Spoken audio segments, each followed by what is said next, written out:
राजधानी दिल्लीमध्ये मोठी भेट झालेली आहे। अजित पवार शरद पवारांच्या भेटीसाठी पोहोचलेत आणि गेल्या 20 मिनिटांपासून अजित पवार शरद पवारांच्या निवासस्थानी आहेत आणि यावेळेला अजित पवार यांच्या सोबत सुनेत्र पवार, प्रफुल्ल पटेल, सुनील तटकरे, छगन भुजबळ हे सुद्धा पवारांच्या भेटीसाठी पोहोचलेले आहेत। विधानसभा निवडणुकीच्या निकालानंतर दादा पहिल्यांदाच पवारांच्या भेटीसाठी पोहोचलेले आहेत। शरद पवारांच्या भेटीला येण्याआधी अजित पवारांनी सुप्रिया सुळेंना फोन केला अशी देखील माहिती मिळते। शरद पवारांचा आज 85वा वाढदिवस आहे आणि या वाढदिवसाच्या शुभेच्छा देण्यासाठी अजित पवार, सुनेत्र पवार, पार्थ पवार, छगन भुजबळ, प्रफुल्ल पटेल हे शरद पवार यांच्या दिल्लीमधल्या निवासस्थानी पोहोचलेले आहेत। खासदार सुप्रिया सुळे सुद्धा या ठिकाणी उपस्थित आहेत। शरद पवारांच्या भेटीसाठी कोण कोण दाखल झाले आपण पाहताय।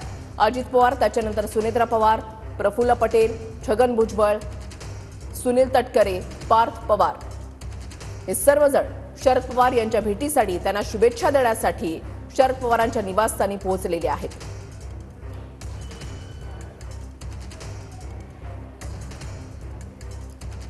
ज्येष्ठ पत्रकार संजू उन्हाळे सर आता आपल्या सोबत जोडले गेलेले आहेत। उन्हाळे सर, स्वागत आहे तुमचं TV9 मराठीमध्ये।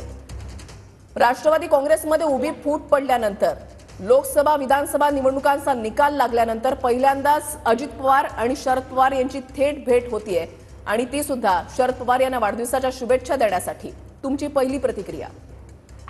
एक तर असं की विरोधकांशी कौटुंबिक संबंध ठेवण्याची परंपरा यशवंतराव आणि त्याच्यानंतर शरद पवारांनी राखलेली आहे। खरं म्हणजे ही महाराष्ट्राची खरी संस्कृती आहे आणि मला असं वाटतं की प्रफुल्ल पटेल, सुनील तटकरे एवढंच काय अजित दादा यांनी प्रदीर्घ काळ राजकारणामध्ये यांच्याबरोबर घालवलेला आहे। त्याच्यामुळे एक माइलस्टोन असा वाढदिवस आहे। या वाढदिवसाला शुभेच्छा देण्यासाठी ते गेले, ही एक चांगली गोष्ट मला असं वाटतं घडलेली आहे।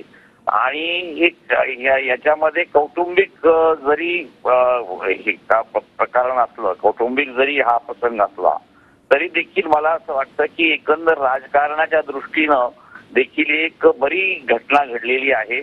कारण मधल्या 2.5 वर्षामध्ये महाराष्ट्राचं जे राजकारण ढवळून निघालेलं आहे, ज्या पद्धतीने फोडाफोडी झालेली आहे आणि हे असं कधीच महाराष्ट्रामध्ये झालेलं नव्हतं, त्याच्यामुळे देखील आणि एकंदर आपली राजकीय संस्कृती देखील लयाला जाते की काय अशी परिस्थिती होती। खरं म्हणजे अजितदादांनी तसा कधीही अपशब्द किंवा त्यांचा उपमर्द होईल असं कधीही ते वागले नाहीत। मला असं वाटतं त्यांनी ते राखलेलं आहे आणि मला असं वाटतं की एकंदर महाराष्ट्राच्या संस्कृतीच्या दृष्टीनं ही आजची जी घटना आहे ही कौटुंबिक जरी असली तरी देखील एक चांगली घटना घडलेली आहे आणि मला असं वाटतं असे सौहार्दपूर्ण संबंध ठेवून विरोधकांच्या बरोबर भारतीय जनता पक्ष या आपले संबंध देखील ठेवेल अशी आपण आता अपेक्षा करायला